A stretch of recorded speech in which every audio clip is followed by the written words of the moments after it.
इस वीडियो में दोस्तों हम आपको बताएंगे बिहार में विधानसभा का चुनाव खत्म हो चुका है। नतीजे भी हमारे और आपके सामने है। फुल बहुमत के साथ एनडीए सरकार यानी बीजेपी की सरकार, नीतीश कुमार डबल इंजन की सरकार बिहार में बन चुकी है। इसका असर मैं आपको अगर बताऊं, सीमांचल में जिस तरह से एआईएमआईएम पार्टी के 5 विधायक फिर से चुनाव जीते हैं, विधायक बने हैं, इनका असर ठीक पड़ोसी राज्य पश्चिम बंगाल में दिखने को लगा है। एआईएमआईएम पार्टी का डंका पश्चिम बंगाल में भी बजने लगा है।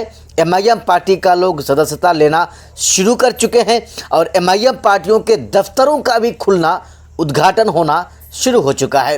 एक एक करके साथियों इस वीडियो के अंदर हम हर एक चीज़ पर नज़र डालेंगे, आपको बताएंगे कि सीमांचल का असर पश्चिम बंगाल में कैसे हो रहा है, इसका असर कैसे दिख रहा है। जी हाँ साथियों, आइए हम आपको बताते हैं। टीएमसी पार्टी के पूर्व विधायक सिंगर सीमा भट्टाचार्य आज एआईएमआईएम पार्टी में शामिल हो चुकी हैं। सिर्फ यही नहीं साथियों, एमआईएम पार्टी में वो जैसे ही शामिल हुई हैं, पूरे पश्चिम बंगाल के महिला प्रदेश अध्यक्षा वो बन चुकी हैं। जी हाँ साथियों, आप सही और सटीक सुन रहे हैं।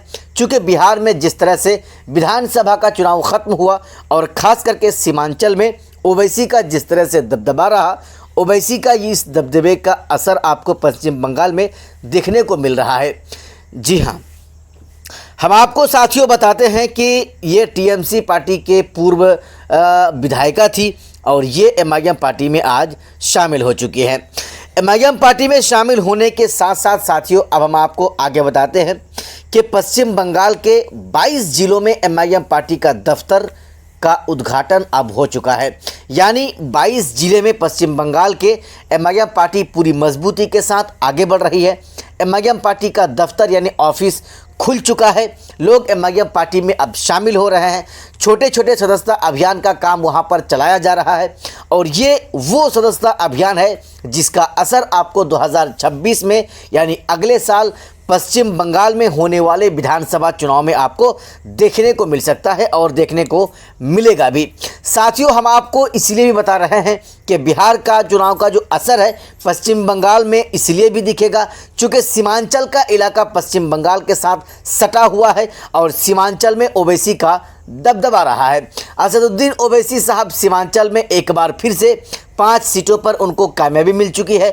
2020 में जिन सीटों पर एमआईएम पार्टी के विधायक जीते थे, एमआईएम पार्टी को कामयाबी मिली थी, उन तमाम के तमाम सीटों पर एमआईएम पार्टी को 2025 में फिर से कामयाबी मिली है। यानी एमआईएम पार्टी के 5 विधायक फिर से बन चुके हैं।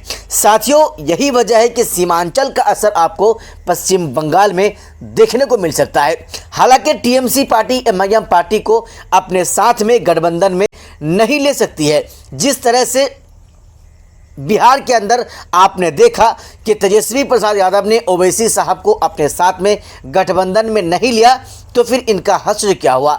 अब साथियों पश्चिम बंगाल में एमआईएम पार्टी पूरी मजबूती के साथ चुनाव लड़ने की तैयारी कर रही है और ऐसे ऐसे उम्मीदवारों को तलाशी की जा रही है जो सीट जीत सके और एमआईएम पार्टी के झोली में ले जाकर सीट डाल सके।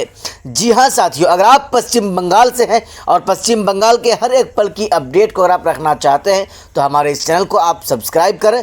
चूँकि साथियों इस तरह के लेटेस्ट न्यूज़ को हम आप तक लाते रहे हैं हमारे चैनल के वीडियोज़ के माध्यम से और इंशाल्लाह लाते रहेंगे।